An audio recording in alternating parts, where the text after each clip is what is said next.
Well, our first guest is joining us from Southern California, Mr. Michael Manahan. He's an author of a book called Secrets to Raising Capital, which is in its second edition. Congratulations, Mike. Welcome to the program.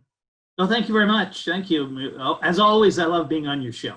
Well, we love having you. Now, you're kind of an expert in the finance business. You're a professor at Cal State University in finance. Tell us about the book. Well, I've spent probably the better part of 25 years helping companies raise money. And I'm amazed at what, people that are trying to raise money don't know about the process. And there are things that, the average individual just doesn't really think about. And I'll give you an example. One of the things I talk about in the book is don't disagree with the money guys. Money guys have the money. If you want their money, you can't be always arguing. A lot of them may have criticism about your concept, your idea, how you're going to roll it out, your marketing strategy, your production strategy, all of those types of things. But you don't want to fight the money guys. My experience is if you fight the money guys, you're not going to get the money from them. So that's just an example of the types of things I cover in the book.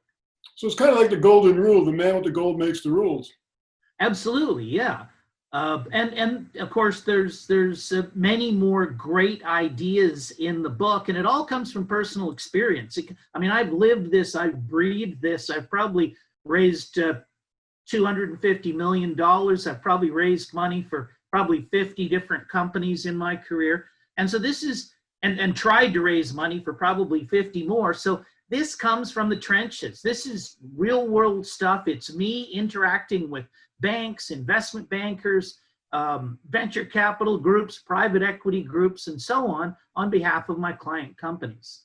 Well, Mike, aside from the obvious arguing with the money guy, what are some of the classic mistakes that people seeking capital ordinarily make?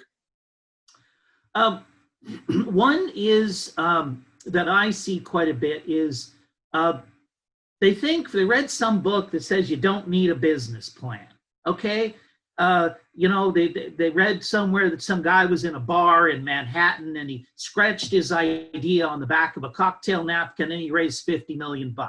That may have happened once, but most people who are raising money, you need a business plan and it needs to make sense. And, the money guy himself may not read it, but all these money guys have advisors, they have staff, they have people who, before you get the money, will go through what you're doing with a fine-tooth comb. And if you think you can have either no business plan or a crappy business plan, you're fooling yourself. You're going to need to have a business plan. And the other thing, developing a good business plan also helps you personally vet out your own business. So you can really structure it properly. So when you do get the money, it's going to roll out effectively.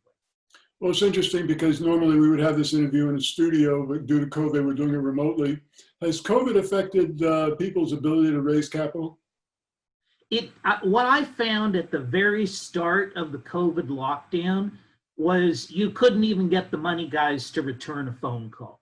They were just all petrified, didn't know what to do, concerned about where things were going. But I see a lot of normalization taking place. I was just meeting with a senior executive at one of the business banks here in California yesterday, and he was telling me how they're back in the game. They're looking for clients. They're looking to lend money. They'll lend for construction projects. They'll lend for building acquisitions.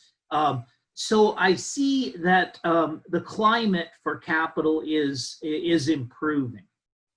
Well, the book is called Secrets to Raising Capital. I'm assuming it's available all the usual places. Yeah, Amazon. Just search Secrets to Raising Capital on Amazon, or search my name, Michael Manahan, and you'll find it. You've got some great reviews on Amazon, by the way. Well, I think it's a testament to the quality of the book. The material in there, it's real world. It's not theoretical. It's a guidebook. You can put the information in the book. If you're trying to raise money, you can put it to work tomorrow. Again, the book's called Secrets to Raising Capital, available on Amazon. Michael, thank you so much. Congratulations once again. Thanks, Don. Appreciate it.